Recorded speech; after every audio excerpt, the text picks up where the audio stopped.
Here student we are going to solve this is very important question. Determine the value of lambda and mu such that the system.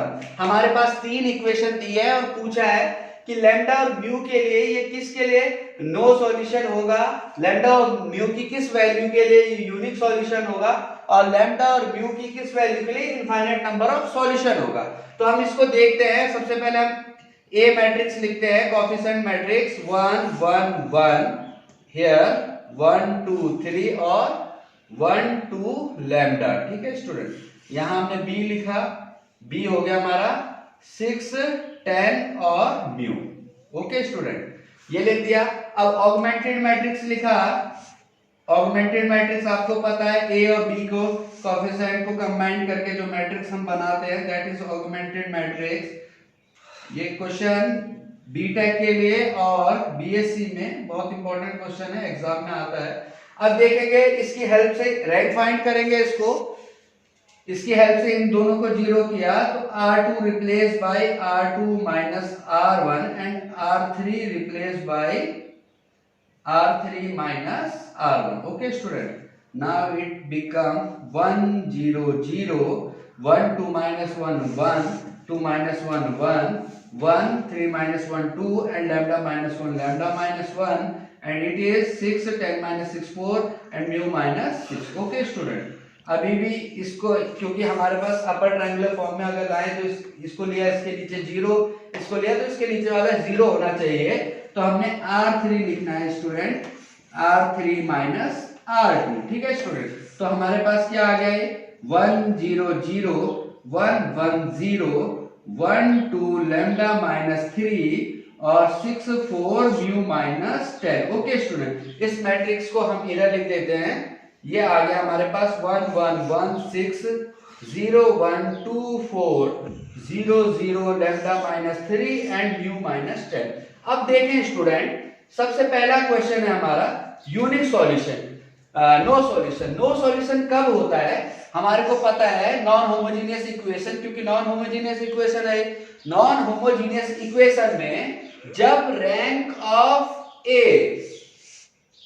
Rank of augmented matrix not equal to rank of A हो, मतलब जो augmented matrix है उसका rank A के बराबर ना आए, तो उस कंडीशन में ये नो सॉल्यूशन होता है। मतलब एक का रैंक ज्यादा आए या दूसरे का कम आए तो तब। अब यहां अगर लैम्डा माइनस 3 इक्वल टू 0 हो जाए, लैम्डा माइनस 3 इक्वल टू 0 हो जाए, तब तो इसका ए का रैंक तो हमारा 2 हो जाएगा क्योंकि ये 0 बन जाएगा।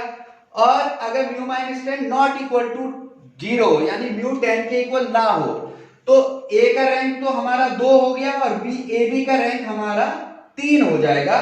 तो इस केस में ये नो सॉल्यूशन हो जाएगा। आप समझे, जब हम लैम्डा माइनस 3 इक्वल टू 0 रखें यानी कि लैम्डा इक्वल टू 3 रखें, लेकिन mu minus 10 is not equal to 0, mu को 10 के इक्वल ना रखें, तो लैम्डा तो 3 हो गया, इस ए का रैंक यहां तक का रैंक तो कितना आ गया स्टूडेंट, 2 आ गया। और जब म्यू 10 के इक्वल नहीं है तो यहाँ नॉन जीरो नंबर आ गया, यानी कि ए बी का रैंक कितना आ गया, 3 आ गया। तो इस केस में ये क्या बन गया, नो सॉल्यूशन। इसका मतलब नो सॉल्यूशन के लिए लैम्डा 3 होगा और म्यू नॉट इक्वल टू 10 होगा।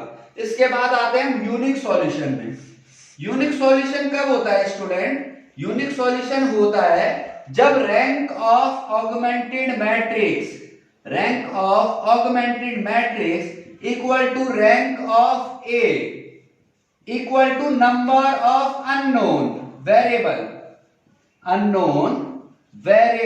तो यहां अननोन वेरिएबल कितने हैं, यहां unknown variable X Y Z 3 है। इसका मतलब जब रैंक ए बी का रैंक भी 3 आए और ए का रैंक भी 3 आए, वो कब आएगा, जब यहां पे रैंक ऑफ ए 3 कब आएगा, जब ये नॉट 0 हो। इसका मतलब जब लैम्डा 3 के इक्वल ना हो, क्योंकि अगर लैम्डा 3 के इक्वल ना नहीं होगा तो ए का रैंक भी कितना आ जाएगा, 3 आ जाएगा, और ए बी का रैंक भी म्यू की वैल्यू से कोई फर्क पड़ने वाला नहीं है। और म्यू के लिए हम लिख सकते हैं एनी वैल्यू। ओके स्टूडेंट, क्योंकि अगर lambda minus 3 not equal to 0 जहां हो गया तो इसका ए का रैंक भी 3 हो गया और ए बी का रैंक भी क्या आ जाएगा 3 आ जाएगा, और अननोन वेरिएबल भी कितने 3 है।